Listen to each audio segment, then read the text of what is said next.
बड़े अच्छे तरीके से ज़रा तरतीब से देखिएगा कि हमारे पास क्या है। मैं यहाँ पर लिखता हूँ, मैंने ये लिखा टैक्स एक, ठीक है, इसमें वैल्यू इनपुट की, मैंने निकाला 15, उसके बाद मैंने लिखा 9, उसके बाद मैंने लिखा 8, ठीक है। ये मैंने 2-3 वैल्यूज़ इसके अंदर लिखे। हमारे पास फंक्शन है जी, 2 फंक्शन होंगे। एक फंक्शन मेरे पास यहाँ पर होगा एंड का और एक होगा और का, ठीक है, यानी कि एंड और, ठीक है, और इंग्लिश का और जो है ये आपका या, ठीक है। अब ये इसमें 2 चीज़ें हैं।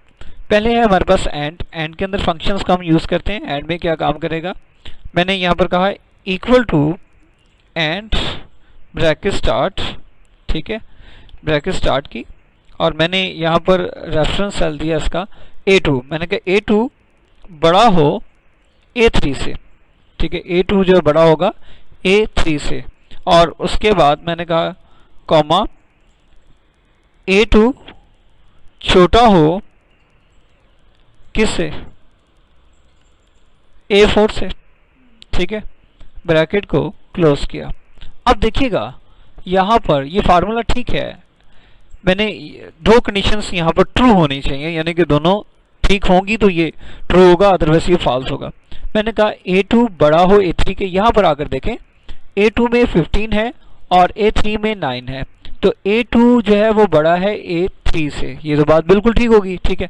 नेक्स्ट देखिएगा A2 छोटा हो A4 से, A2 जो है वो A4 से छोटा नहीं है, तो लिहाजा मेरे पास आंसर क्या आएगा, ठीक है।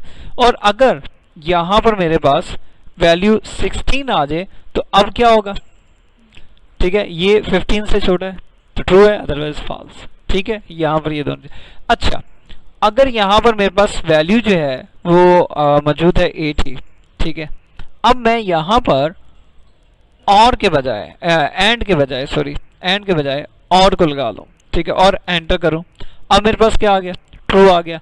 अब सवाल क्या है, और A2 बड़ा हो A3 के, ठीक है, या A2 छोटा हो A4 के। अगर देखा जाए A2 A4 से छोटा नहीं है, बड़ा है, लेकिन फिर भी आंसर क्या आ गया, मेरे पास ट्रू में आ गया, क्योंकि यहाँ पर 2 कंडीशन दी हुई है, तो दोनों में से कोई एक एक्सेप्ट होनी चाहिए, ठीक है, तो वो होगी।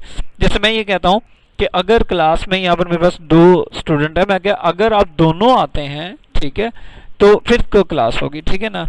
और की कंडीशंस आ गई, यानी कि आप भी आओगे और आप भी आओगे, और अगर नहीं आओगे तो फिर डेफिनेटली क्लास नहीं होगी। अब वो कहता है जी हम में से कोई एक आता है, तो मैं कहता हूँ फिर भी क्लास नहीं हो सकती, ठीक है। और अगर मैं कहता हूँ आप दोनों में से कोई एक, फिर आप और की कंडीशन लगाएंगे कि उनमें से कोई एक आता है तो क्लास होगी, एक नहीं आता तो कोई मसला नहीं, लेकिन एक आना जरूरी। अगर दोनों नहीं आते, दोनों चीज़ें वहाँ पर फॉल्स है ही नहीं, तो क्लास कैसे हो सकती है, ठीक है ना। तो ये छोटी सी एग्जाम्पल है, तो इसी को देखकर आपका ये वर्कआउट जो है वो कंप्लीट हो जाता है। अगर इसी को आगे मजीद लेकर चलूँ तो यहाँ पर ये सेंटेंस तो आपका क्लियर हो गया, आपको समझ में आ गया। अगर यहीं पर मैं एक और सेंटेंस लिखूँ, यहाँ पर इसी पोजीशन के अंदर रहते हुए मैं लिखता ये हूँ,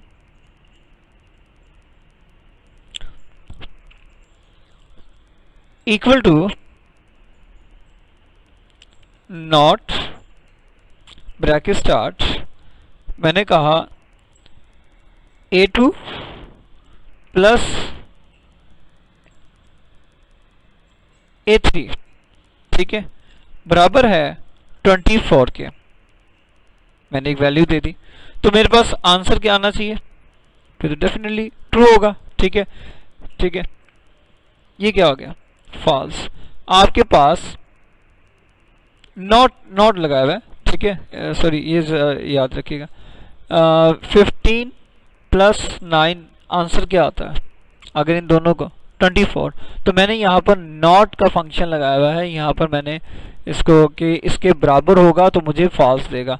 मतलब ये है कि अगर यहाँ पर मैं इसको 8 कर देता हूँ तो क्या होगा, ट्रू, ठीक है, क्योंकि मैंने फंक्शन क्या लगाया, नॉट, कि बराबर ना हो, ठीक है ना। बराबर होगा तो डेफिनेटली कि वो वैल्यूज आपकी चली जाएगी, और बराबर नहीं होना चाहिए, ठीक है। तो ये वैल्यूज आपके पास 8 और 15 कितने होते हैं, 23 हो जाएंगे, ठीक है, तो वो उसके इक्वल नहीं है, ठीक है, तो लिहाजा उसने ट्रू दे दिया, अदरवाइज आपके पास होगा। ठीक है जी, कोई ऐसी कंडीशंस आती है जिसमें आंसर जो है उसके इक्वल नहीं होना चाहिए, उससे अमाउंट नीचे, अगर तो बराबर है तो फिर आपका पास क्या होगा, फॉल्स होगा, अगर बराबर नहीं है तो फिर आपके पास ट्रू होगा, जो आपको कंडीशंस वहाँ पर चाहिए होगी। ठीक है जी, ये था यहाँ पर आपके पास एंड और नॉट का function.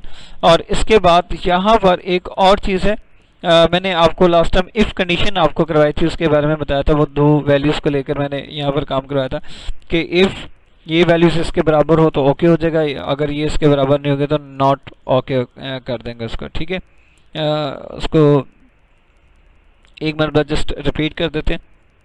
Equal to if bracket start, मैंने कहा A2, ठीक है, बराबर है 15 के, ठीक है, कॉमा, तो डबल कोट्स में यहाँ पर मैंने लिख दिया ओके। ठीक है जी, ओके, ठीक है, double quotes close, comma, double quotes में यहाँ पर मैं लिख दिया नॉट ओके, ब्रैकेट क्लोज, ठीक है, double quotes close and bracket close, enter किया। अब देखें 15 जो है A2 बराबर है 15 के, A2 में 15 लिखा हुआ है तो लिहाजा क्या आ गया, ओके आ गया। अगर यहाँ पर कुछ और वैल्यू लिखी हुई है तो क्या आ जाएगा, नॉट ओके आ जाएगा। ठीक है, ये आपके पास इफ कंडीशन के साथ वैल्यूज मौजूद थी। ठीक है, और अगर यहीं पर मैं साथ में इसके साथ नॉट का फंक्शन लगा दूं, ठीक है, मतलब ये है कि मेरे पास यहाँ पर वैल्यू 15 ही है, मैं अब उसे कहता हूँ, अब दो चीज़ें, नॉट को आपने अलग से पढ़ा था, यहाँ पर नॉट साथ में जस्ट लिख देता हूँ, बाकी वैल्यूज आपके पास एज इट इज है। इसका मतलब क्या है, 15 के बराबर नहीं होना चाहिए। ठीक है, एंटर किया,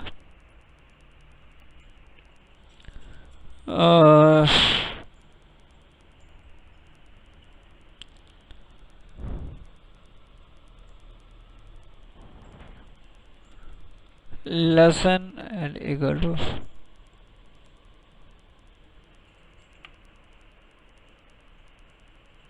अच्छा ब्रैकेट क्या कह रहा है कि ब्रैकेट आपने दो दिए, तो दो वो कह रहा है क्लोज भी करें, 15 के बाद जो है ना यहाँ पर आप ब्रैकेट भी दें। ठीक है जी, ये मैंने दे दिया, इसका एंटर किया तो ये क्या आ गया मेरे पास, नॉट इक्वल आ गया। ठीक है, यहाँ पर मैं इसको लेसन को रिमूव करता हूँ, ये ले, फिर भी नॉट इक्वल है, यानी कि मैंने उसे क्या कहा है, यहाँ पर ब्रैकेट जस्ट देनी थी, उसने कहा अगर 15 के बराबर नहीं है, ठीक है, नहीं होना चाहिए।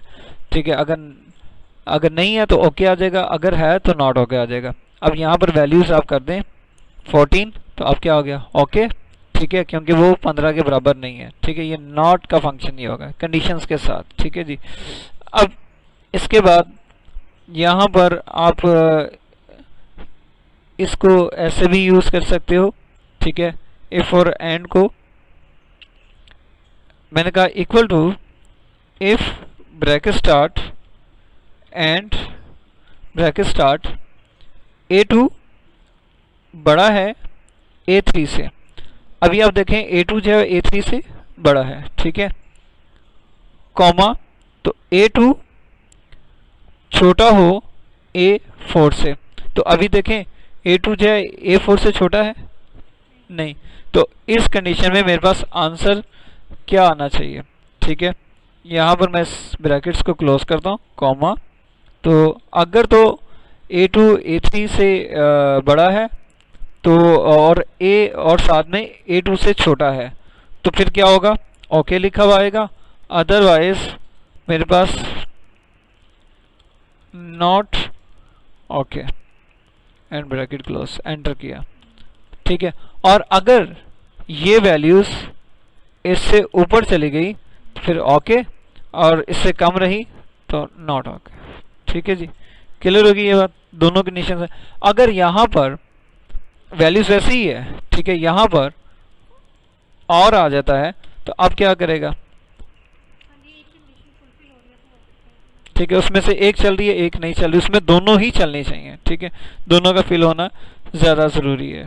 ठीक है जी, ये आपकी और की कंडीशंस भी होगी और इफ़ की भी होगी, और इफ़ और इफ़ एंड, ये दोनों फंक्शन जो है वो यहाँ पर आपके पास अप्लाई हो चुके हैं, चल चुके हैं। ठीक है जी, ये था हमारे पास फंक्शन इफ़ एंड के साथ और इफ़ और के साथ। ठीक है जी, ये हो गया हमारा यहाँ पर क्लियर।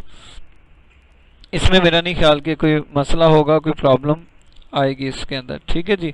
बाकी प्लस माइनस का भी इसी तरीके से है, बाकी चीज़ें भी आपके पास इसी तरीके से होंगी। ठीक है, डेट ईयर्स मैंने यहाँ पर आपको करवा चुका हूँ। अब हम लोगों ने आगे कुछ काम करना है।